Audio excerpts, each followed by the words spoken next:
पिछले 24 घंटों के दौरान डेवलपमेंट हुई है। पाकिस्तानी फौज के साबिक लेफ्टिनेंट जनरल और कराची के साबिक corps commander general Nasir Akhtar ने इंकशाफ किया है कि 1992 के दौरान मुत्तहिदा कौमी मूवमेंट के खिलाफ जो फौजी ऑपरेशन हुआ था और इसके दौरान जिनापुर के जो नक्शे निकाले गए थे, जिसमें इल्जाम लगाया गया था कि मुत्तहिदा कौमी मूवमेंट पाकिस्तान के अंदर एक अलहदा रियासत जिनापुर के नाम से बनाने के मंसूबे बना रही है। उन्होंने कहा कि ये सब कुछ गलत था और ऐसी कोई चीज ऑपरेशन का हिस्सा नहीं थी। इसी के साथ ही जनाब जनरल नसीर अख्तर ने कहा कि ये ऑपरेशन दरअसल क्रिमिनल्स के खिलाफ था, जो हकाइक के मुनाफी एक अमल है। न सिर्फ ये कि जिनापुर का नक्शा बरामद होना और इसके बारे में इल्जामात, न सिर्फ ये कि वो बाकायदा एक फौजी ऑपरेशन का हिस्सा था और इसके लिए उस वक्त ISPR के डायरेक्टर जनरल ब्रिगेडियर आसिफ हारून ने एक नुमाया प्रेस कॉन्फ्रेंस की थी और इसके लिए उन्होंने बाकायदा इन नक्शों की तशहीर की थी जो बकौल उनके पाकिस्तान के अंदर एक अलहदा रियासत बनाने के लिए तश्कील दिए गए थे। अब उस वक्त के कोर कमांडर ने, कराची के कोर कमांडर ने इन नक्शों की तरदीद कर दी है, लेकिन उसके साथ ही जनरल नसीर अख्तर ने यह बात कही है कि ये फौजी ऑपरेशन दरअसल क्रिमिनल्स के खिलाफ था, जो 100% हकाइक के मुनाफी खबर है। हकाइक तो ये है कि ये बाकायदा ऑपरेशन MQM के खिलाफ ही था। इसका मकसद MQM को जड़ से खत्म करना था। इसके लिए बाकायदा मंसूबा बनाया गया था और इसकी मुआवनत और इसकी सुपरविजन उस वक्त के chief of army staff general Asif Nawaz ने की थी। ISI ने इस सिलसिले में बाकायदा मंसूबाबंदी की थी और इस जमाने में जिस तरह से ISI सियासत में इन्वॉल्व होती थी, ये उसकी एक बड़ी और नुमाया मिसाल थी। ISI के उस वक्त director general lieutenant general Asad Durrani ने इस पूरे ऑपरेशन की निगरानी की थी और ये ऑपरेशन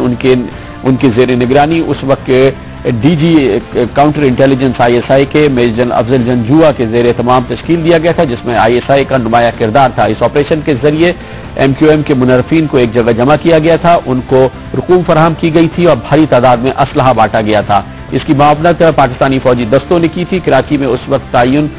पाकिस्तान की फौज के दस्तों ने और ISI ने मिलकर उस वक्त एक ऑपरेशन लॉन्च किया था। 1992 के ये ऑपरेशन जिस वक्त लॉन्च किया गया, वजीर आजम उस वक्त थे जनाब नवाज शरीफ और अब नवाज शरीफ साहब की पाकिस्तान मुस्लिम लीग नून कहती है कि उन्हें इसका इल्म नहीं था, लेकिन इसकी नफी खुद उस वक्त के director general intelligence bureau brigadier retired Imtiaz Ahmed ने की है, जिन्होंने GNU से बात करते हुए बात की कि अब से थोड़ी देर कबल कहा कि ये ऑपरेशन वजीर आजम के इल्म में था और इस सिलसिले में फौज ने वजीर आजम को यानी नवाज शरीफ साहब को बाकायदा ब्रीफिंग दी थी। इस ऑपरेशन के दौरान और उसके बाद भी किसी भी वक्त उस वक्त के वजीर आजम जनाब नवाज शरीफ ने इस बारे में लपकुशाई नहीं की थी और ना ही कभी उन्होंने कहा उनकी मर्जी के खिलाफ लॉन्च किया गया है और ना ही इस सिलसिले में कोई कार्रवाई की गई। इस ऑपरेशन के नतीजे में सैकड़ों की तादाद में MQM के कारकुनान को हलाक कर दिया गया था और हजारों की तादाद में MQM के कारकुनान रूपोश हो गए थे। इसी ऑपरेशन के दौरान उस वक्त के मुत्तहिदा कौमी मूवमेंट के कायद और आज के कायद जनाब अल्ताफ हुसैन मुल्क से चले गए थे और उनके साथ ही MQM के कई और सीनियर रहनुमा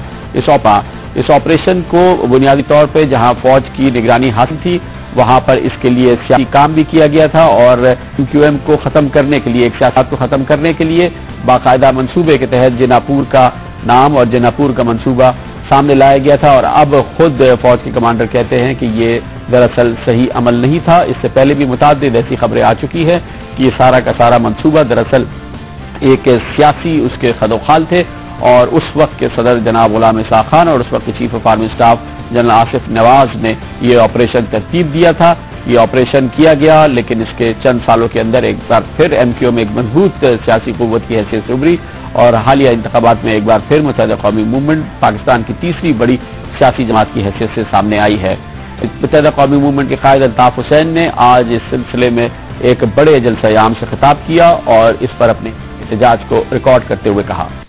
कौम को आकर बताओ, बहुत जोरदार तकरीरें करते हैं आप, कौम को आकर बताएं कि आप वजीर आजम थे, गुलाम इसाक खान सदर थे, सदर और आप एक ही थे। आपने गुलाम इसाक खान मरहूम और आपने इस फौजी ऑपरेशन को क्यों नहीं रुकवाया?